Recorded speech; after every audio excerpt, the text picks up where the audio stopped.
Thank you very much for having me. Now, before I start, I would like to share an experience with you.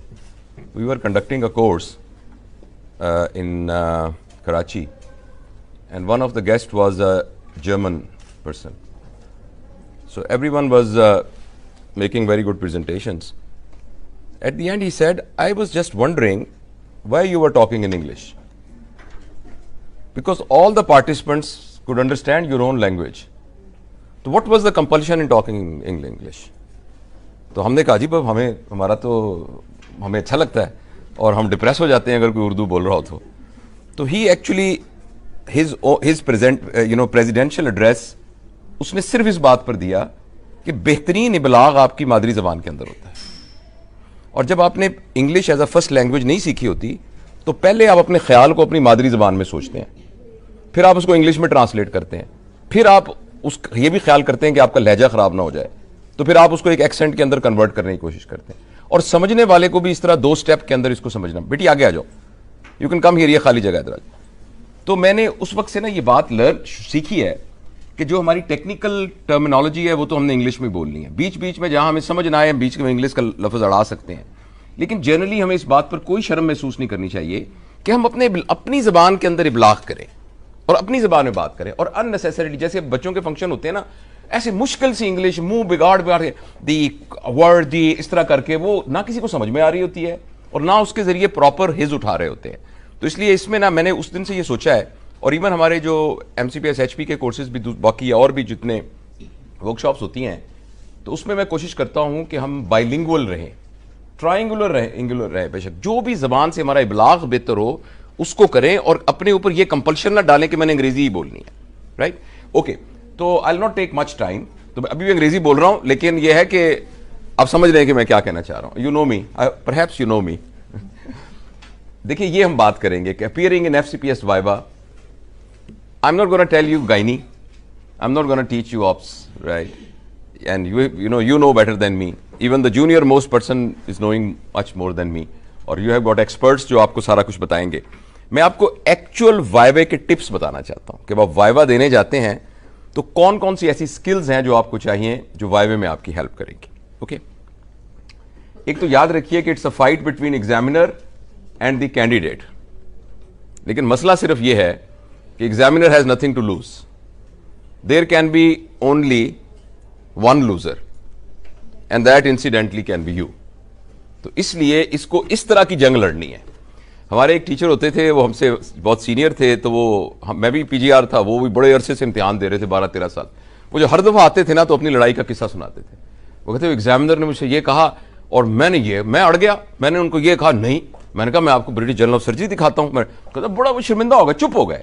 लेकिन वो fail हो जाते थे हर इम्तिहान में, क्योंकि वो एग्जामिनर को चुप कराते थे लेकिन पास नहीं होते थे। तो अब याद रखिएगा कि ये जंग जो है ना, ये 2 बंदों की ईगो की जंग नहीं हो रही है, इसके अंदर आपने बचा के निकलना है, बस ये जंग नहीं है। और अगर ये जंग है तो इसमें कैजुअल्टी सिर्फ एक हो सकती है, and that is you, right.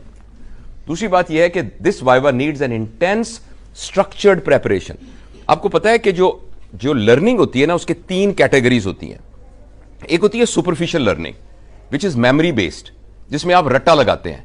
What are the 15 causes of postpartum hemorrhage, what are the 10 causes of antepartum hemorrhage, what are the 10 causes of pain right iliac fossa, what are the reasons for this, आप उसको memorise कर लेते हैं। Memorise, फलानी classification कैसी है, फलानी TNM classification कैसी है, फलाना क्राइटेरिया कौन सा है।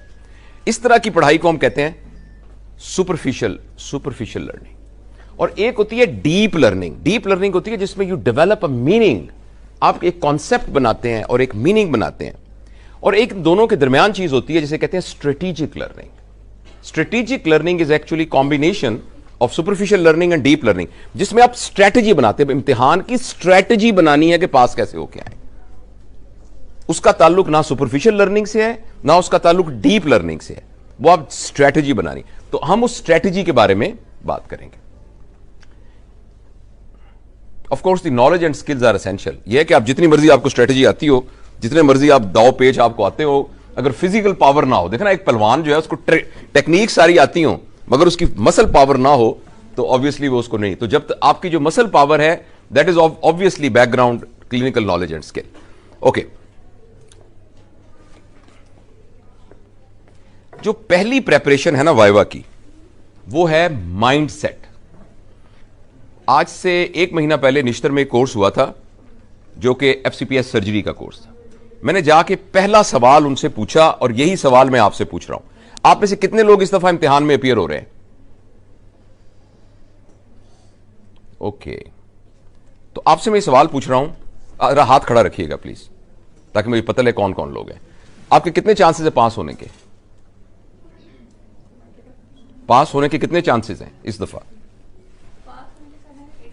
80%। आपके कितने? दूसरा बताते रहे।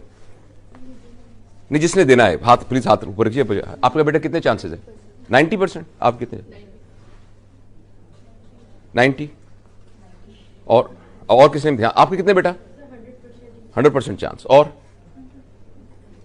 Very nice sir, you are very optimistic. आपके कितने बेटा चांस है? 50% है आपके चांसेस। अच्छा, आप हैरान होंगे कि वो मैंने उसको ना नोट कर लिया, और जब रिजल्ट आया ना तो जितना जितना जिसने कहा था वो उसी तरह से उसका रिजल्ट निकला। Because it is your mindset. It is very important that you go with a positive mindset. तो very nice, I am very happy कि you already have a positive mindset. अब जिन्होंने 90 या 80 कहा है उन्हें गौर करना पड़ेगा कि वो 20% क्या हैं जो आप सोच रहे हैं कि मैं नहीं हूं, and you focus on that 20%, and I leave it to you to decide कि वो 20% क्या है। ओके, ये एक्सरसाइज मैंने आपसे एक्सरसाइज कर ली है कि अगर आपका सुबह वाइवा हो तो आपके कितने चांसेस हैं। तो जिस को आप वाइवा देने जाएं तो प्लीज अपने दिल में सोच के जाइएगा कि I have got every chance. ये माइंडसेट मेरे ख्याल में किसी भी एग्जाम के लिए बहुत जरूरी है। पहला माइंडसेट है I have every chance to pass, I will pass, there is no reason that I will not pass. I have done a hard work 4 years. I passed my part 1 exam. That means I am capable of entering into the system. I have worked hard. I have read all the books. I have been working with various people. I know their techniques. I know all the skills. I have attended all the courses. Why not? Why I will not pass? दूसरा, there are so many examiners to judge me. All of them can't be dishonest and biased. कौन आ रहा है इम्तिहान लेने? कौन आ रहा है? वो आ रहे हैं। ओए शेख साहब, ओए शेख साहब बड़े फेल करते हैं बंदों को। कौन आ रही है मैडम? वो मोटी सी जो है, ओए ओए ओए वो बहुत सख्त है। उन्होंने, this is all negative mindset. This is not gonna help you. This is not gonna help you at all, because in FCPS exam no one examiner can fail you and no one examiner can pass you. There are so many examiners. Even if you don't do very good with one examiner, बहुत सारी compensation हो सकती है, और आपने extra ordinary किसी के साथ कर लिया है तो हो सकता है आप इसको किसी और जगह के ऊपर फ्लंग हो जाएं। तो ये माइंडसेट होना चाहिए। तीसरा ये कि आई will not be judged at the level of super specialist और मास्टर। ये एक बहुत बड़ा प्रॉब्लम होता है। ये सबसे बड़ा ये प्रॉब्लम होता है कि जो बंदा FCPS का इम्तिहान देने जाता है ना, उससे जब पूछा जाता है व्हाट इज एन एब्सेस, तो 3rd ईयर में उसने पढ़ा होता है abscess is localise collection of पस। तो वो सोचता है FCPS में शायद एब्सेस कोई और चीज हो। ये तो 3rd ईयर में होती थी ना, लोकलाइज कलेक्शन ऑफ पस। तो अब जब मैं FCPS में आ गया हूं तो अब ना ये कोई आखिर कुछ ना कुछ तो मुझे एक चेंज करके इसको बड़ा जरा करना पड़ेगा कि ये लगे कि मैं FCPS का कैंडिडेट हूं।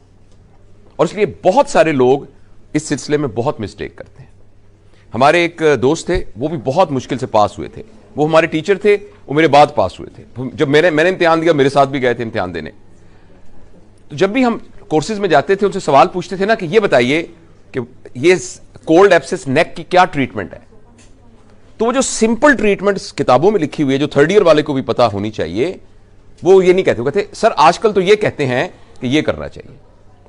हालांकि एग्जामिनर आपसे ये नहीं पूछ रहा कि आजकल क्या कहते हैं। तो ट्रीटमेंट ऑफ अपेंडिसाइटिस इज अपेंडिसेक्टमी। हां, अगर आपका एग्जामिनर आगे पूछना चाहे और कौन सी टेक्निक होती है, व्हाट इज द नीडलोस्कोपी, वो एक अलग बात है। लेकिन प्लीज आप याद रखिए, आपको FCPS, ये सारे एग्जामिनर बैठे हुए हैं, आपको FCPS के एग्जाम के अंदर कभी भी सुपर स्पेशलिस्ट के लेवल पर टेस्ट नहीं किया जाता। जितने आपके कुलीग पास होके आए हैं, आप इनसे पूछिएगा, जब इनसे सवाल पूछे थे, बिल्कुल जब ये पास होके आए थे, जब ये फेल होके आए थे, कहेंगे बड़े मुश्किल सवाल पूछे, ओए ओए ओए ओए बड़े मुश्किल सवाल। लेकिन जितने लोग पास होके आए हैं वो आके सब ये कहेंगे बड़े सिंपल से सवाल, सिंपल सा केस था, सिंपल सा CA ओवरी का केस था, सिंपल सा केस था। आप उनसे, हम सबसे पूछिए इनमें से कोई भी नहीं कहेगा कॉम्प्लिकेटेड केस था, सिंपल सा जो रोज देखते हैं वही केस था। ये एक बड़ा जबरदस्त माइंडसेट है जिसको आप सोच के जाइएगा। इस माइंडसेट के ना होने की वजह से जब आप तैयारी करते हैं तो आप जो बारीक बारीक चीजें हैं, जो फुट नोट किताबों पे लिखे हुए हैं, जो एग्जामिनर ने 30 साल पहले पढ़े थे, जो उसको याद भी नहीं होंगे और जो कभी पूछेगा भी नहीं, उसकी तरफ आपकी फोकस होती है। और जो मोटे बेसिक प्रिंसिपल हैं उनकी तरफ फोकस नहीं होता। इनको सलमा कहना चुप करें, बड़ी ऊंची बोल रही हैं बाहर खवातीन, तो डिस्टर्बेंस हो रही। ओके, दूसरी बात यह है कि आप अपनी प्रेपरेशन को, मैं आपको तैयारी उसकी नहीं कह रहा जो आपने 4 साल की है, मगर आपकी प्रेपरेशन को सेगमेंटलाइज करें, सेगमेंट्स में डिवाइड करें। ये मैंने थ्योरी के लिए पढ़ना है, ये मैंने टॉक्स के लिए पढ़ना है। आपके सारे एग्जामिनर आपको टेबल ऑफ स्पेसिफिकेशन बता देंगे। जैसे सर्जरी की मैं मिसाल देता हूं, सर्जरी में पता है कि 15 स्टेशन है, एक स्टेशन जो है वो लॉग बुक का होगा इलेक्टिव, एक होगा इमरजेंसी। तो बेसिकली जो आपकी अपनी लॉग बुक है उसको गो थ्रू करें। एट रैंडम उसमें खुला तो उस पर आपने लिखा कि केस आपने लिखा कि C section with placenta accreta, तो एग्जामिनर उसको देख के फौरन आपसे जो लॉग बुक पे बैठा होगा, okay please tell me about this case, ये क्या केस था, तो उसका तो पूरी की पूरी आपके पास नकल और बुटी, नकल और बेटा डिस्टर्बेंस हो रही है, बस बाकी काम बाद में कर लेना। ऐसे ऐसे बस बैठ जाओ। अच्छा एनीवेज, तो आपका जो लॉग बुक है वो सारी गो थ्रू कर ले तो 2 स्टेशन आपके तैयार हो गए। मैं सिर्फ सर्जरी की एग्जांपल देता हूं, बाकी आप अपने हमारे सीनियर से पूछ लीजिएगा कि what is table of specification in gynae. इसी तरीके से 2 सवाल इंटेंसिव केयर के आने ही आने होते हैं, एक सर्जिकल स्किल का सवाल आना ही आना होता है, 2 सवाल आपने कम्युनिकेशन स्किल्स के आने ही आने होते हैं। एक में आपने हिस्ट्री रिट्रीव, इंफॉर्मेशन रिट्रीव करनी होती है, एक में आपने इंफॉर्मेशन देनी होती है। एक को बताना होता है कि इस ऑपरेशन में हम आपका यूट्रस निकाल देंगे, ये बताना है, एक यंग लड़की को बताना है कि आपका यूट्रस निकालना पड़ेगा बिकॉज, तो ये आपने इंफॉर्मेशन देनी है, और एक में आपने रिट्रीव करनी होती है इंफॉर्मेशन। तो 2 स्टेशन ये हो गए।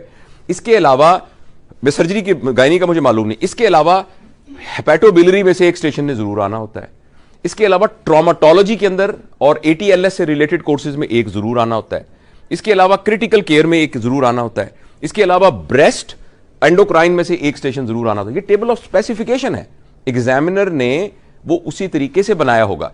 तो जब आप टॉक्स की तैयारी करें तो अपने अभी इंशाल्लाह इस कोर्स में आई एम श्योर कि they will giving you that segmentalization, तो आप उसके हिसाब से स्ट्रेटेजिक तैयारी करें। अगर आपने सर्जिकल स्किल की वर्कशॉप अटेंड की है और उसमें जो प्रोसीजर आपको बताए थे, जो लॉग बुक थी, उसी में से कुछ एक आएगा, कोई सा एक आ जाएगा। तो इसी तरह टॉक्स के सेगमेंट की तैयारी हो गई। दूसरा आपका लॉन्ग केस होता है, बस लॉन्ग केस के बारे में आपको तफसील बताते 2 होते हैं। ओके, वही आधा घंटा और 7 ऑब्जर्व 1 आवर। ओके, नहीं आधा घंटा। अच्छा, इसका ये आपने ये टर्म सुनी है, हेलो इफेक्ट? नहीं, someone just walks inside, he is wearing a 3-piece suit, और जिसके करीब से गुजरा था आपको बहुत खूबसूरत ना एक खुशबू, उसने कोई परफ्यूम लगाई हुई थी। अचानक आपकी नजर पड़ी, जबरदस्त उसके पॉलिश किए हुए जूते थे, डिसेंट सी टाई लगाई हुई थी। अब आप उसके बारे में एक राय बनाएंगे ना, you will make an opinion about that opinion. एक और आदमी आया है कि जिसने ना एक पैंट पहनी हुई है, लेकिन पैंट की एक तरफ से ना शर्ट बाहर निकली हुई है। अच्छा, और साथ जो है ना उसका अजीब सा कॉलर, आधा अंदर है आधा बाहर है, बाल उसके कंघी नहीं किए हुए, ठीक है, और घिसट घिसट के पैर चल रहा है। इन दोनों से आपको पता चला कि कौन इनमें से अच्छा सर्जन है और कौन अच्छा सर्जन नहीं है। कोई इससे कोई फर्क पता चलता है? नहीं चलता ना। वो बंदा जो इस तरह से आया, हो सकता है वो मास्टर सर्जन हो, ऐसा मुमकिन है ना। लेकिन आपका क्या इंप्रेशन पड़ा पहले, उसे कहते हैं hello effect. And when you start your viva with a positive hello effect, and if you support that hello effect, then examiner, it is easy for examiner to decide that he is going to pass you. But if you are not up to mark, but your halo effect is very good, examiner will take some time to neutralize that halo effect. तो एक दफा वो कहेगा अच्छा नहीं क्या पता इसको आता ही हो, फिर क्या पता इसको आता ही हो, लेकिन 2-3 दफा जब आप बोंगे मारनी शुरू करेंगे तो फिर वो कहेगा चल सूट इसने जैसा भी पहना मगर इसको मैंने पास नहीं करना। But still that hello effect carries on. ये इंटरव्यूज के लिए और जिसमें आप 1-to-1 फेस करते हैं। इसी तरह नेगेटिव हेलो इफेक्ट, यानी एक लड़की अंदर दाखिल हुई है अजीब से, मतलब उसकी पूरा डेमिन्योर और उसकी सारी, तो एक वी आर ह्यूमन बीइंग्स ना, we are not computers, we are not judging on a objective criteria. तो आपके जहन में उसके बारे में एक राय सी कायम होगी, और वो राय अगर नेगेटिव हेलो इफेक्ट है तो वो कुछ अरसा एग्जामिनर के साथ कैरी ऑन करेगा टिल यू विल प्रूव कि नहीं नहीं आई am very good, I know everything. तो इसलिए आप याद रखिए, हेलो इफेक्ट बड़ा अहम होता है। उसको कैसे आपने मेंटेन करना है, उसमें सबसे अहम ड्रेस कोड है और आपका अटायर है।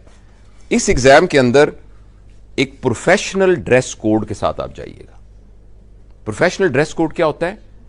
जो बहुत ऑर्नामेंटल ना हो, बहुत गर्ली ना हो, जूता बंद होना चाहिए, आपने खुली जूती नहीं पहन के जानी, प्रेफरेबली सॉक्स के साथ बंद जूता पहन के जाना। अटायर हाउस होल्ड अटायर ना हो, प्रोफेशनल लुकिंग अटायर हो, मिनिमम ऑर्नामेंट्स, मतलब झुमके लटक रहे हो और आप जा रहे हो, मतलब मे बी इट्स जस्ट छोटे से छोटा, it should be less ornamental. Proper professional watch आपके हाथ के ऊपर बंधी हुई होनी चाहिए। जिस तरह के एक ना प्रोफेशनल वुमन एक दफ्तर की मैनेजिंग डायरेक्टर जा रही है ना, उस तरीके का अटायर होना चाहिए। और लड़कियों को तो बहुत एडवांटेज है, व्हाइट कोट पहना होता है तो इट एक्चुअली कवर्स एवरीथिंग। लेकिन ये सब चीजें सोच के जाइएगा। The first impression we make is the most important one at your entry. और हम सब जो एग्जामिनर हम ये जानते हैं कि इसकी एक वैल्यू है। The first judgment an examiner makes is going to be based on how you look and what you are wearing. Unfortunately, incidentally, although this experienced examiner के पास ये हेलो इफेक्ट थोड़ी देर के बाद डाइल्यूट हो जाएगा, लेकिन लुक आफ्टर दिस, उस दिन रात को सोइएगा जिस दिन आपका इम्तिहान है। अब आप मेरी बात मानेंगे नहीं, आप में से बहुत सारे लोग, लेकिन उस दिन रात को आपने नहीं पढ़ना। You need a cool mind. उस दिन आपने कोई ऐसी नई चीज आप 24 आवर में नहीं सीख सकते जो कि एग्जाम के अंदर डेटरमेंटल हो। जो कुछ आपने सीखना है वो 4 साल में सीख चुके हैं। अगर if your mind is jittery, if it is all confused, if you had lack of sleep, if you are anxious, if your adrenaline is more than the threshold, it will is going to affect your performance. So I think उस दिन रात को आप इशा की नमाज के बाद थोड़ा सा देख के और एक चहलकदमी अच्छी से करके, और खाना बहुत मत खाइएगा उस दिन, ठीक है, लाइट मील, और ताकि उस फिर तहज्जुद के वक्त आप उठ सकें। तहज्जुद इज वेरी इंपॉर्टेंट। उसमें उठ के अल्लाह से दुआ मांगिएगा और उसके बाद फिर थोड़ा सा देख लीजिएगा, फिर थोड़ी सी वॉक कीजिएगा और एक लाइट ब्रेकफास्ट कीजिएगा, हैवी ब्रेकफास्ट मत कीजिएगा। ये सारी की सारी चीजें उस 24 पहले आप बिल्कुल, अगर कोई आप स्पोर्ट्स एक्टिविटी में करते हैं तो कम से कम को टेबल टेनिस की 2-3 गेम जरूर लगाइएगा, और not on a mobile phone but physical. और नहीं तो अगर आप जहां भी जाएं तो वहां वॉक जरूर कीजिएगा। So there should be good blood circulating in all of your organs, right. But it is not just the clothing, it's your whole attire. दूसरी जो अहम बात है वो है बेड साइड मैनरिज्म। जब आप लॉन्ग केस में जाते हैं ना, कुछ लोगों के इतने रिफ्लेक्स बुरे होते हैं। मैं अपने कई साल 98 में पहली दफा एग्जामिनर बना था मैं, 1998 में। तो with all my experience I know कि सम पीपल, उन्होंने इतने ज्यादा बैड मैनरिज्म प्रैक्टिस के दौरान उनके होते हैं, उनकी गुफ्तगू, उनको मरीज के साथ रूड तरीके से बोलना, एरोगेंट तरीके से बोलना, रफ तरीके, कि वो एग्जाम की सारी कॉस्मेटिक सेटिंग के अंदर भी अपना आप नहीं छुपा सकते, और भूल जाते हैं कि पेशेंट का जब पेट नंगा करने के बाद तो उसके ऊपर कपड़ा भी देना होता है। एक है ये साइड। दूसरी है कुछ लोग इसको इतना कॉस्मेटिक कर देते हैं कि अपनी जिंदगी में वो ऐसा करते नहीं होते। मतलब जिंदगी में वो तो रूड बोलते हैं, बदतमीजी से बोलते हैं, ऐसे कहते हैं, जाहिल औरतें, इस तरह से करते हैं। और जब आप वहां थे, अस्सलाम वालेकुम, मेरा नाम डॉक्टर जावेद इकबाल है, आपका क्या नाम है? तो मैं, आपको कोई तकलीफ नहीं होगी, और आपको कोई तकलीफ हो मुझे बता दीजिएगा। और दूसरी बात यह है कि मैं कपड़ा को थोड़ा, आपका ये गर्दन एग्जामिन करनी है तो उसमें फिर मैं आपको बता दूंगा। कोई दर्द हो आप, मैं आपको मेरी तरफ से इजाजत है ऐसे करने की। अच्छा, आम जिंदगी में तो ये कभी किया ही नहीं होता, जिंदगी में तो इस लेवल पर कभी किया ही नहीं होता। तो बहुत इम्कान है कि आप अगर एड़ी वाला जूता पहन के कभी चली नहीं है और पहली दफा आप एड़ी वाला, तो काफी इम्कान है कि यूं हो जाएंगी आप थोड़ी देर बाद, और वो इतनी फैटल मिस्टेक हो जाएगी। इसलिए उसको आप अभी आप जितने, अब आप उसको एक नॉर्मल लेवल में प्रैक्टिस कीजिए। बेड साइड मैनरिज्म का मतलब यह है, you will be polite, you will be standing on the right side of the patient, you will organize your things properly, you will do a minimum touch to the patient, and you will take a consent on each and every part. ये उसी वक्त मुमकिन होगा क्योंकि आपकी practice का अब हिस्सा है। अब पेट पे एग्जामिन करने से मैं आपका जरा कपड़ा उतारने लगी हूं और ये पर्दा है बिल्कुल, और मैं आपको देख लूं जरा।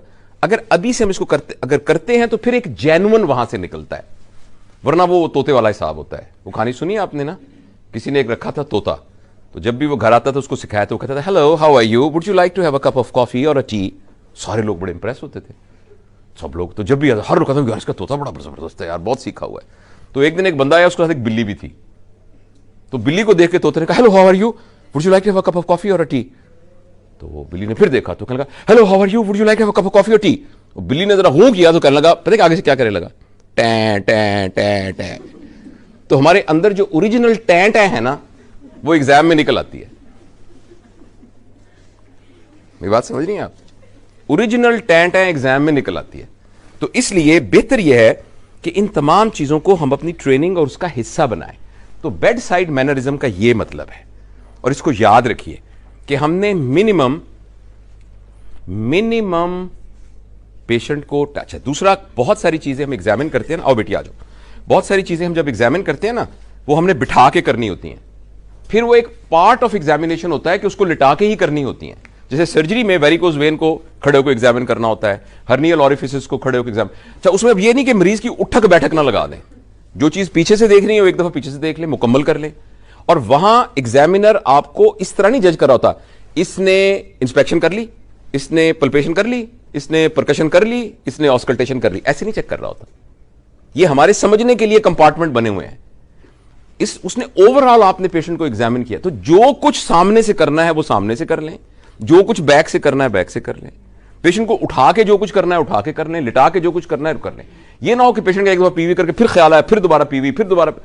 आपने जो कुछ करना है एक दफा, ये इसका नाम बेड साइड मैनरिज्म है। और सबसे अहम बात है कि take a kind of a quick consent with each step. मैं आपको ये इसको करने लगे, कीप ऑन वर्बलाइजिंग इट। और जब आप खत्म करें, ऑब्वियसली आपने अनकवर करना है, उसका शुक्रिया अदा करना है, और इसको अभी से वार्ड में प्रैक्टिस करना शुरू कर दें, तो देन आपको उसकी तैयारी नहीं करनी पड़ेगी और it will become your reflex, right? Okay, दूसरा ये है, अच्छा अब हम ये बातें तो बाहर की मैंने सारी आपको बता दी, अब आपने प्रॉपर हिस्ट्री लेनी शुरू करनी है। आई एम श्योर कि सर्जरी और गायनी में हिस्ट्री में कोई फर्क नहीं होता। बेसिक प्रिंसिपल ये है, थोड़ा आप तवज्जो से सुनिएगा। अब आधा घंटा होता है आपको हिस्ट्री में ना, अच्छा उस आधे घंटे में प्लीज रिमेंबर कि हमें लगता है कि हमारा इम्तिहान आधे घंटे बाद शुरू होगा, लेकिन ऐसा नहीं है। आपका एग्जाम उसी वक्त ही शुरू हो गया है। आपका एग्जामिनर आपको स्कोर कर रहा है और आपके एग्जामिनर के पास एक चेक लिस्ट मौजूद है जिसको मैच करके वो आपको स्कोर कर रहा है, उसको मैच करके स्कोर कर रहा है। उसके अंदर आप लोग बोर तो नहीं हो रहे, सब अटेंटिव हैं। देखें, हिस्ट्री में मैं आपको एक जल्दी से एक एल्गोरिथम बता देता हूं जो आपका एग्जामिनर कर रहा है। नंबर 1, आपने मरीज से एक रेपो डेवलप किया। अस्सलाम वालेकुम, मेरा नाम जावेद इकबाल है, मैं आपका यहाँ इम्तिहान हो रहा है और ये हमारे एग्जामिनर हैं और मैं बस अभी गायनोकोलॉजी का यानी FCPS का एग्ज़ाम है। आपका क्या नाम है, क्या करती हैं, फलाना, अच्छा ठीक है, अभी चलो मैं आपसे कुछ सवाल पूछूंगा। आपने एक रेपो डेवलप किया, इसमें 1 मिनट लगाएं सिर्फ रेपो डेवलप करने में। रेपो डेवलप करने के बाद before you start your history taking, have a deep look from, I hope you don't mind, head to toe, have a deep look on the patient before you do anything, just a critical look on the patient, ताकि आपका एक mental impression बन जाए उस मरीज के बारे में। और यहां प्रैक्टिस में भी हमने ऐसे ही करना होता है। जिस फर्ज से पेशेंट नजर आया, एनीमिक है, माल नरिश्ड है, एक पेशेंट है वो ऐसे कांप रहा है, एक पेशेंट ये ऐसे सांस ले रहा है, और हजारों और बातें ऐसी हैं आपके गायनी की फील्ड में और भी बहुत सी होंगी जो डेमोनियर से पता चल जाती हैं। तो कुछ भी करने से पहले एक डीप लुक लें और अपना एक इंप्रेशन जरूर डेवलप करें। लगता है ये कैंसर होगा, मुझे लगता है ये एनीमिक है, दिस इज कॉल्ड डेमोनियर। इस इंप्रेशन के बाद आगे पर्टिकुलर्स अबाउट पेशेंट, बिल्कुल जंप ना करें किसी और चीज पे, और अपने दिमाग में यहां प्रैक्टिस कर करके ना टाइम कर लें, पता लग जाए आपको कि ये जो खातून है, ये 4 इसके बच्चे ऑलरेडी हैं, उसमें से एक फौत हो गया था, एक इसको अबॉर्शन हुई थी, और इसके हस्बैंड जो है वो एक दफ्तर में क्लर्क हैं, और ये फलां जगह पे रहती है, ये स्कूल में टीचर है। ये आपको जल्दी से पता लग जाना चाहिए। उसके बाद आगे क्या होता है, फिर क्या होता है, फिर प्रेजेंटिंग कंप्लेंट। प्लीज आप याद रखिए, आपने डायग्नोसिस ही बनानी होती है ना, डायग्नोसिस की जो सेंट्रल पिलर है वो प्रेजेंटिंग कंप्लेंट है। और चाहे पूरे आधे घंटे की हिस्ट्री में 10 मिनट प्रेजेंटिंग कंप्लेंट पर लग जाएं, presenting complaint is the main central pillar जिसके इर्द गिर्द डायग्नोसिस बनेगी। ठीक है, मैं सर आपसे थोड़ा पूछना चाह रहा हूं कि नॉर्मली गायनी के क्या क्या केसेस होते हैं? सीए ओवरी सर, इसमें ऑप्स के प्रेगनेंसी से रिलेटेड नहीं, फर्स्ट करें गायनी के। UV prolapse, uterine bleeding, malignancy inside। अच्छा, अब आप देखें, आप ये इस कोर्स के एंड में ना एक लिस्ट सर से ले लीजिएगा, मैडम से, सर से, कि पॉसिबल क्या क्या है, हर एक की पॉसिबल प्रेजेंटिंग कंप्लेंट्स क्या हैं। फर्ज करें एक मरीज कहता है क्या तकलीफ है, मुझे जी खून बहुत, जनाना खून बहुत आता है। ठीक है ना, अब क्या क्या हो गया, इसके से रिलेटेड 3 4 5 डायग्नोसिस होंगी, ऐसे ही होगा ना। अगर आपने प्रेजेंटिंग कंप्लेंट सही ढूंढ ली है तो ऑटोमेटिकली आपको पता लग जाएगा कि इन 4 5 चीजों में से कोई 99% ऑफ टाइम्स ये होगा, may be 1% something very extra ordinary और रेयर हो सकता है वो पेशेंट ब्लीडिंग डायथीसिस का पेशेंट हो, जिसको बेसिकली स्कर्वी हो, जिसको, लेकिन कोई भी एग्जामिनर इस तरह का केस एग्जाम में रखेगा ही नहीं, ये आप याद रखिएगा। इसलिए presenting complaint is the most focused thing जिस पर हम तवज्जो नहीं देते। जैसे अब अच्छा, दूसरी बात यह है कि एक बात और याद रखिएगा, प्रेजेंटिंग कंप्लेंट के अंदर 5 चीजें नहीं हैं तो प्रेजेंटिंग कंप्लेंट नहीं है, and it will lead you to a wrong diagnosis. Number 1, it should be the problem which brought the patient to the hospital. आपको क्या तकलीफ है, जी मेरे बच्चे नहीं हो रहे, मैं शादी को मेरे 10 साल हो गए, मेरे बच्चे नहीं हो गए। ठीक है ना, आप ख्याल में प्रेजेंटिंग कंप्लेंट है? हो सकती है, नहीं भी हो सकती। इस जब तक आप एक और सवाल ना पूछें आप श्योर नहीं हो सकते। और सवाल ये, अच्छा आपने बताया कि आपको औलाद नहीं हो रही, इसके अलावा क्या तकलीफ है, इसके अलावा क्या तकलीफ है? इसके अलावा ना मुझे यरकान हो गया था फॉर एग्जांपल। अच्छा, आपको यरकान हो गया, ओके, एक तो आपको बताया कि आप इसलिए हैं कि बच्चे नहीं, एक दूसरे का, और क्या तकलीफ है? और जी मुझे माहवारी ज्यादा आती है। अच्छा ठीक है, तो ये 3 बातें हो गई, इसके अलावा नहीं, इसके अलावा कोई नहीं। नहीं, अब आपने मुझे ये बताया है कि एक आपको ये होता है, एक आपको ये होता है, एक आपको ये होता है, इसके अलावा कोई और तकलीफ हो तो आप मुझे प्लीज बताएं। और कोई नहीं। Now you are sure what is the presenting complaint. अब क्या तकलीफ है? डॉक्टर साहब में थायराइड है। अच्छा, तो कब से है? This will lead you to a very very wrong conclusion. It happened actually 10 years back in our ward, and I always quote and I put it in my book which I am writing, कि मरीज क्या तकलीफ है, एक मरीज दाखिल, इतना बड़ा थायराइड है सामने, ऐसे करके आ रही है, आइए बैठे बैठे, हाँ जी ये कब से है? उसने कहा जी ये है कोई 5-10 साल से। अच्छा, दिल धड़कता है? तो नहीं। अच्छा, ये हाथ करें यूं, हाँ यूं करें, अच्छा ओके, ये टेस्ट करा के है, T3 T4 TSH ब्लॉक, वो सारे देखे, मल्टी नोडल गाइटर, उसको लिस्ट पे रख लिया, उसको ऑपरेट हो गया। ऑपरेट होने के बाद अगले दिन मुझे कहा डॉक्टर साहब ऑपरेशन तो ठीक हो गया, मेरी तकलीफ तो वैसी की वैसी है। उन्होंने कहा तकलीफ क्या है? मैं जो कुछ खाती हूं ना वो यहां फंस जाता है। एंड अगर कोई बंदा आपके पास आए और आके कहे कि क्या तकलीफ है, जो मैं खाता हूं यहां फंस जाता है, तो आपके ज़हन में पहली डायग्नोसिस क्या आएगी? और आप पहला टेस्ट कौन सा करवाएंगे? वेरियम करवाएंगे या एंडोस्कोपी कराएंगे? इसलिए कि आपने प्रेजेंटिंग कंप्लेंट सही ढूंढी है। अब उसका थायराइड हो गया और उसका सीए इसोफेगस अपनी जगह पर मौजूद था। I am witness to this, and there are so many cases like this. Please remember, on the diagnosis is based on presenting complaint if we know it exactly. और आप ये याद रखिएगा, इसके अलावा तो कुछ नहीं, इसके अलावा तो कुछ नहीं, इसके अलावा तो कुछ नहीं, इसके अलावा तो कुछ नहीं, and then with your intelligence आप कैटेगराइज कर लेंगे कि इसमें एक्चुअल प्रेजेंटेशन कंप्लेंट क्या है। So whatever is the presenting complaint, उसको डायग्नोसिस की तरफ आप लीड करेंगे। और अगर आप एंड में गलत भी डायग्नोसिस कर लेंगे, your examiner knows that you have adopted the proper process. Doctor Nahid कितनी एक्सपीरियंस्ड होंगी, डॉक्टर सुहेल, डॉक्टर शकीला कितने एक्सपीरियंस्ड होंगे, ठीक है?